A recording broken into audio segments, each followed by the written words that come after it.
Welcome back to the amazing platform of super mathematics of fun. आज की इस video में हम लोग बात करेंगे यूरोप में राष्ट्रवाद के बेस्ट एमसीक्यू के बारे में, जो हाल फिलहाल ही एग्जाम में बहुत बार आ चुके हैं। जैसे हम लोग जान रहे हैं कि सबसे पहले यूरोप में राष्ट्रवाद चैप्टर है और बिहार बोर्ड के फर्स्ट चैप्टर, एनसीईआरटी के फर्स्ट चैप्टर का हेडलाइन दोनों सेम है, लेकिन डेट और बहुत सारी चीजें दोनों में डिफरेंट है। जैसे अब हम लोग क्वेश्चन को स्टार्ट करते हैं और ये बिहार बोर्ड के अकॉर्डिंग चलता है, इसलिए हम लोग बिहार बोर्ड के अकॉर्डिंग ही इसमें पढ़ेंगे। एनसीईआरटी के अकॉर्डिंग ये नहीं चलता है। इटली तथा जर्मन वर्तमान में किस महादेश के अंतर्गत है? तो हम लोग जानते हैं कि इटली और जर्मन दोनों यूरोप के महादेश के अंतर्गत है। फ्रांस में किस शासन वंश की पुनः स्थापना वियना कांग्रेस द्वारा की गई? तो फ्रांस में बूर्बो फैमिली को फिर से लाया गया वियना कांग्रेस के बाद। अब उसके बाद मैज़ीनी का संबंध किस संगठन से था? तो लाल सेना तो हम लोग इस चैप्टर में पढ़े नहीं थे, फिलिक हेटेरिया पढ़े नहीं, डाइट पढ़े, लेकिन वो जर्मन का एक टाइप का कोड था। तो लास्ट बचा कार्बोनरी ही होगा। अब इसके बाद क्वेश्चन नंबर 4 में हम लोग आते हैं, इटली एवं जर्मन के एकीकरण के विरुद्ध निम्न में से कौन था? तो इटली और जर्मन के एकीकरण के विरुद्ध निम्न में से ऑस्ट्रिया था। अब इसके बाद क्वेश्चन नंबर 5 पे आता है, काउंट कैवर को विक्टर एमोनियल ने किस पद पर नियुक्त किया? तो काउंट कैवर को विक्टर एमोनियल ने प्रधानमंत्री के पद पर नियुक्त किया था। अब इसके बाद क्वेश्चन नंबर 6 पे आते हैं, गैरीबाल्डी पेशे से क्या था? तो गैरीबाल्डी पेशे से एक नाविक था। और उसके बाद फिर क्वेश्चन नंबर 7 जो बहुत ही इंपॉर्टेंट क्वेश्चन है, जर्मन राइन राज्य की स्थापना या निर्माण किसने किया था? तो जर्मन राइन राज्य का निर्माण नेपोलियन बोनापार्ट ने किया था। अब ज़ोलवेरिन किसकी संस्था थी? तो ज़ोलवेरिन व्यापारियों की संस्था थी, जो कर के मामले में एक संस्था बनी। अब इसके बाद क्वेश्चन नंबर 9 में रक्त एवं लौह की नीति का अवलंबन किसने किया? तो रक्त एवं लौह की नीति का अवलंबन बिस्मार्क ने किया। बिस्मार्क एक कूटनीतिज्ञ था जो जर्मनी के एकीकरण में बहुत ही बड़ी भूमिका निभाई। फ्रैंकफर्ट की संधि कब हुई? तो फ्रैंकफर्ट की संधि 1871 में हुई। क्वेश्चन नंबर 11, नेपल्स की क्रांति कब हुई? तो नेपल्स की क्रांति हम लोग जानते हैं कि 1821 में हुई। अब इसके बाद चार्टरिस्ट आंदोलन कहाँ हुआ? तो चार्टरिस्ट आंदोलन हम लोग का इंग्लैंड में हुआ। क्वेश्चन नंबर 13, यूनान को एक स्वतंत्र राष्ट्र घोषित किया गया कब? तो हम लोग जानते हैं एड्रियानोपल की संधि 1829 में हुई, तो उसके 3 साल बाद यूनान को एक स्वतंत्र राष्ट्र घोषित कर दिया गया। क्वेश्चन नंबर 14, कार्बोनरी संगठन किस वर्ष बना या किस वर्ष हुआ? तो इसका आंसर हम लोग का हो जाएगा 1810 में, क्योंकि कार्बोनरी 1810 में ही बना। एड्रियानोपल की संधि कब हुई? ये क्वेश्चन का आंसर मैंने अभी बता चुका था, वही क्वेश्चन आ गया। तो एड्रियानोपल की संधि 1829 में हुई। अब क्वेश्चन नंबर 16 में आते हैं। क्वेश्चन नंबर 16 में एड्रियानोपल की संधि किन दो देशों के बीच हुई?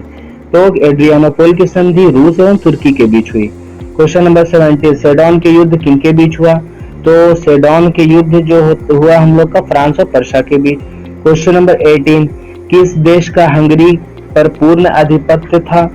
तो क्वेश्चन नंबर 18 का आंसर है ऑस्ट्रिया का। क्वेश्चन नंबर 19 पे आता है, पोलैंड के विद्रोह को किसने कुचल दिया? तो हम लोग जान रहे थे कि पोलैंड विद्रोह किया था अपनी भाषा को बचाने के लिए, और उस पर उस वक्त रूस का कब्जा था, तो रूस ही उनके विद्रोह को कुचल डाला। कौन कुचला? रूस। कौन? रूस। अब क्वेश्चन नंबर 19 पर आते हैं। सन 1870 में फ्रांस, क्वेश्चन नंबर 20 सॉरी, सन 1870 में फ्रांस और पर्शिया के बीच का युद्ध कहाँ हुआ और उस युद्ध का नाम क्या था? तो सन 1870 में फ्रांस का युद्ध पर्शिया के बीच या पर्शिया के साथ कहाँ हुआ था? तो इसका आंसर हम लोग का है सेडोन। सेडोन एक जगह है, वहां ही युद्ध हुआ था। यूरोप वासियों के लिए किस देश का साहित्य एवं ज्ञान विज्ञान प्रेरणा स्रोत रहा? ये क्वेश्चन बहुत ही इंपॉर्टेंट क्वेश्चन है, इसका आंसर आप लोग खुद से करेंगे, लेकिन मैं बता देता हूँ कि इसका आंसर जो होगा हम लोग यूनान एक ऑर्थोडॉक्स था जो कैथोलिक और प्रोटेस्टेंट के दोनों के लिए बहुत ही इंपॉर्टेंट रहा। युवा इटली संस्था का विकास किया। तो युवा इटली की संस्था का विकास किया कौन? मैज़ीनी ने। अब जब मैज़ीनी ने इसका विकास कर दिया, तो इसके बाद फिर ये जोर पकड़ लिया गया। बिस्मार्क निम्न में से क्या था? तो बिस्मार्क निम्न में से कूटनीतिज्ञ था। सर्डिनिया पिडमोंट का शासक कौन था? सर्डिनिया पिडमोंट इटली का एक स्टेट हुआ करता था। उस वक्त एकमात्र ही ऐसा स्टेट था जहां एक इटालियन प्रिंस था जिसका नाम विक्टर एमैनुअल था। अब यूनानी स्वतंत्रता आंदोलन के दौरान कौन ब्रिटिश कवि शहीद हुए?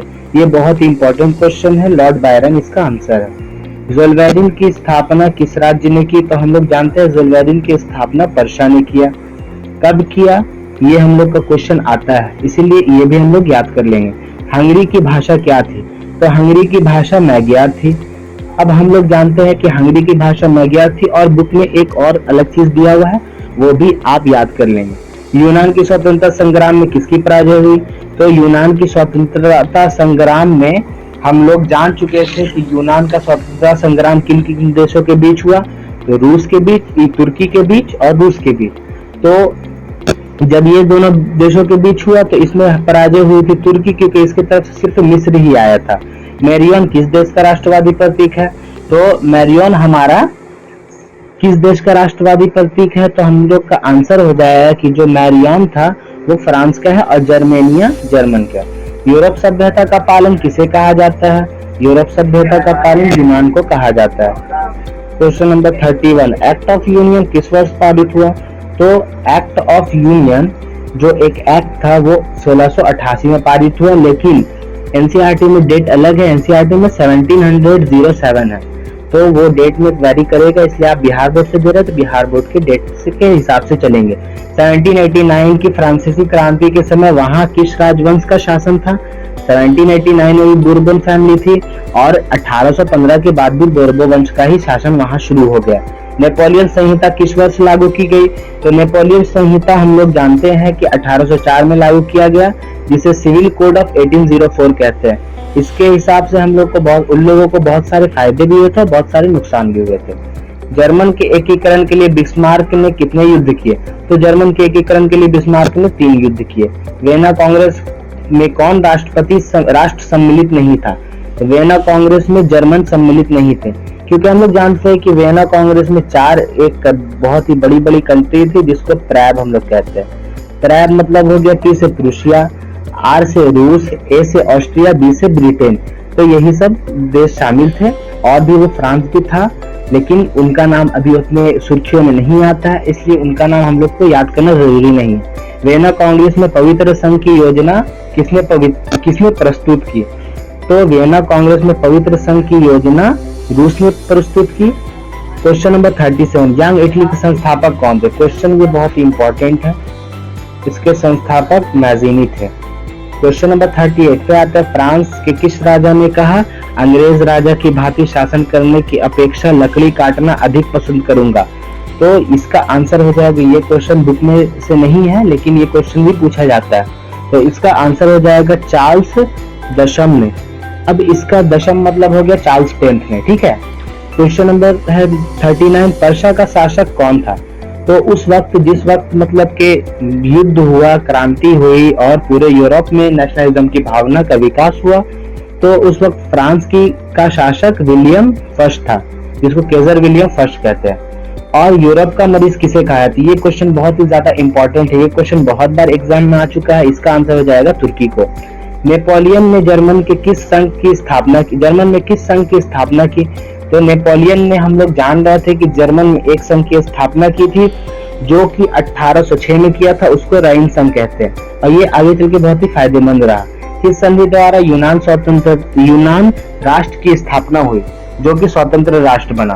तो हम लोग जानते हैं कि यूनान एड्रियानोपोल की संधि के बाद वो अस्तित्व में आया। अब एड्रियानोपोल की संधि कब हुई थी? अब आप लोग क्विक रिवीजन कर लीजिए। एड्रियानोपोल की संधि 1829 में हुई थी।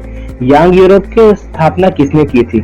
यंग यूरोप की स्थापना मैज़िनी ने की थी। ये हम लोग जान चुके, यंग इटली और यंग यूरोप दोनों की मैज़िनी ने की थी। एगुल्फ आंदोलन कहाँ हुआ? ये क्वेश्चन बुक से नहीं है, लेकिन ये क्वेश्चन भी पूछा गया है 2-3 मरतबा, इसलिए इसी क्वेश्चन के भी आंसर हम लोग जानते हैं, इटली में हुआ था। अब क्वेश्चन नंबर 45 पे आते हैं, मेटरनिक कौन था? मेटरनिक ऑस्ट्रिया का चांसलर था, जो हम लोग बहुत ही मतलब इससे परिचित हो चुके हैं, और ये हम लोग जान रहे हैं कि ये बहुत ही क्रूएल था। अब कार्बोनरी की स्थापना कब हुई? ये क्वेश्चन बहुत ही मतलब हेवी क्वेश्चन है, और ये क्वेश्चन आपको आना भी चाहिए, और शायद ये क्वेश्चन पीछे भी ड्रॉप हो चुका है एक बार। तो 46 का आंसर हो जाएगा हम लोग का, कार्बोनरी की स्थापना 1810 में हुई। 1830 की क्रांति के बाद फ्रांस में किस प्रकार की शासन व्यवस्था स्थापित हुई? तो 1830 की क्रांति के बाद फ्रांस में संवैधानिक राजतंत्र की शासन व्यवस्था स्थापित हुई। अब क्वेश्चन नंबर 48 पे आते हैं।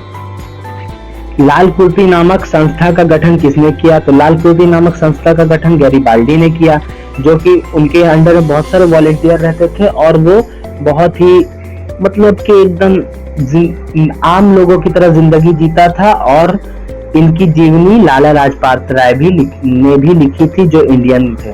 राष्ट्रवाद की अवधारणा का जन्म किस घटना से माना जाता है? तो राष्ट्रवाद की अवधारणा का जन्म पुनर्जागरण से माना जाता है। क्वेश्चन नंबर 50 पे आते, रक्त एवं लौह की नीति किसने अपनाई? ये क्वेश्चन भी बहुत ज्यादा इंपॉर्टेंट, रक्त एवं लौह की नीति बिस्मार्क ने अपनाई। क्वेश्चन नंबर 51, किस युद्ध के बाद जर्मनी का एकीकरण पूरा हुआ?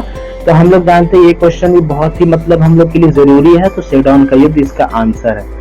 कौन? ये सेडोन का युद्ध। अब इसके बाद क्वेश्चन नंबर 52 में आते हैं, किस संधि द्वारा जर्मनी का एकीकरण पूरा हुआ? तो हम लोग जान रहे थे कि जर्मनी का एकीकरण लगभग 3 युद्ध हुए, तभी जर्मनी का एकीकरण होना आसानी से हो सका। और उसके बाद फिर उसके लिए सबसे ज्यादा श्रेय जाता है बिस्मार्क को। तो 52 का हम लोग का आंसर हो जाएगा फ्रैंकफर्ट की संधि।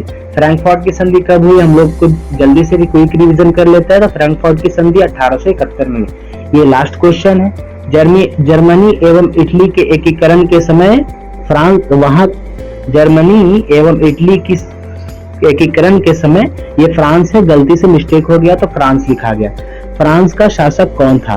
फ्रांस का शासक जर्मनी और इटली के एकीकरण के समय नेपोलियन थर्ड था, जो सुधारवादी और गणतंत्रवादी नेता के बीच मतभेद होने से वहां का सम्राट बना था। अब हम लोग का ये क्वेश्चन का आंसर सबका मिल चुका है। Thank you for watching video. Bye bye, take care and